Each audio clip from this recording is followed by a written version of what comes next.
Chasing Hockey, Blue Futon going in digital world with Velvet Buzzsaw, just premiered at Sundance.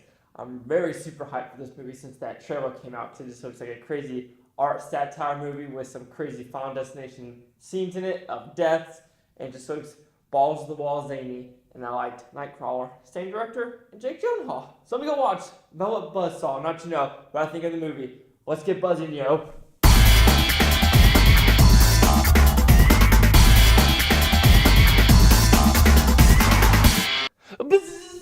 Yeah, that's some buzzsaws for you. Because you know what? I just got done watching Velvet Buzzsaw. And what's it about? Well, it's basically a pretentious art satire film. I don't even know if I should call it satire. But we're just going to keep that word satire in the description. Anyway, one of the girls works at one of the Hayes company. There's, of course, other art companies in the world. But she, upstairs, an old man dies. And in that room, it's thousands of paintings he has done throughout his lifetime. Well, he wanted to basically throw all of them away, burn them all, have them never exist again. But the girl's like, she sees profit because no one's seen these before. They're revolutionary. It's basically emotion. It just takes you deep to the soul. You just feel stuff, man. But the reason you're feeling that stuff is because the paintings come to life. They're crazy. They have blood in them, and they suck you in, and they just suck you in. And with these sucking in paint and blood and emotions, you might die crazy Final Destination style death. So what I like about this movie, it is a very unique and different movie of showing you the art world and the pretentious people behind the art world, and how is it really about the art anymore, or is it just about basically saying, that's fantastic, that's money, I need it, where's the dollar tag of when it's random stuff. I'm just putting it out there because you know what I'm looking at might be specifically art. Because there's one scene in the movie where a guy walks into a kind of a studio gallery and it's no shit, 4 bags of trash and tape on it. He's like, this is amazing. It's one of those things where you also watch it in the YouTube world or the Facebook world where people drop glasses on the floor and they just leave them, and then people think it's art, and they will take pictures of the art and be like, oh, that just means that people are losing their eyes and mind because they don't have the glasses, which they need to see. And without the glasses, what are they missing in the world? Or they'll just make shit up of like, that's the reason why there's glasses on the floor. So it kind of shows that art world kind of style, in my opinion. I'm not into the art world. I mean, I do collect art. I do have some Chaz, some Disney paintings, and just other interesting arts in there. It's on my wall. That's basically, it is numbered, and it's simply authenticity. But I'm digressing, people. I am still talking about the art world. I also like the actors in the movie, Jake Gyllenhaal, Rene, Russo, Toni, Collette, John Malkovich are also in this movie. By the way, John Malkovich has got to have a Netflix deal. It's official.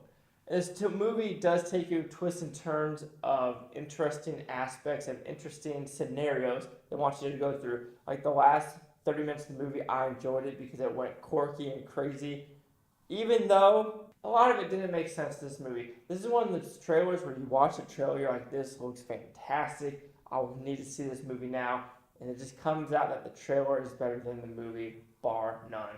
So the trailer's hit. It's like, oh my god, we're covering the art world, and all of a sudden, crazy deaths, and with the paintings. I guess the main issue I have with this story is it doesn't have a lot of depth or backstory. Yes, they talk about it a little bit. It's in the trailer, so I'm not spoiling anything about the blood.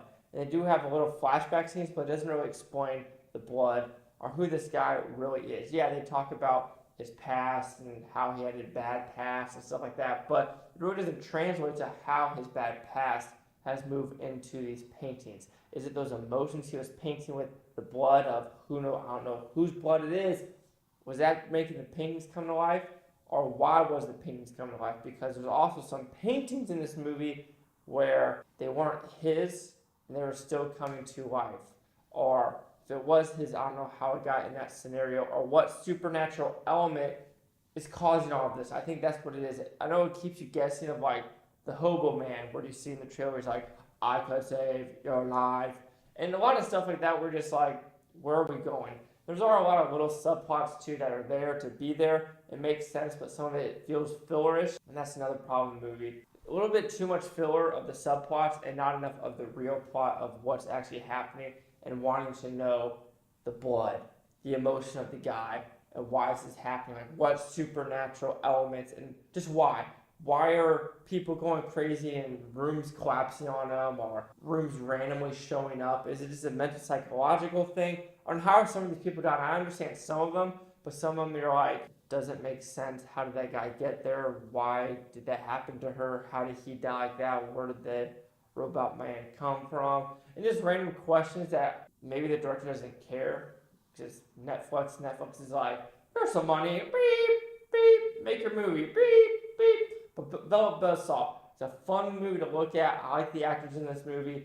I like what they were going for. I like the story of the supernatural art coming to life, and I did like the visuals of this movie because the art is fantastic. If I did see some of this art in an art gallery, I would think these paintings are fantastic. For me, it's like that dark, gritty, emotional, just depth to it, and I enjoy it. The bad about the movie, not enough death, not enough depth. There's a little bit of death, but you could say, I wish there was a little more bloody death. But depth, and the actual backstory involved. And a little bit too much side plots of, trying to put a lot of these little characters, trying to get a little more screen time, but instead of talking about the real plot and why this is actually happening. Is it because they're making money off of him when he's dead? Maybe, but why? Why would he come out like that? I don't know, because even if he was already alive trying to burn all of his old stuff, even though he was trying to burn it, he was still painting at the same time.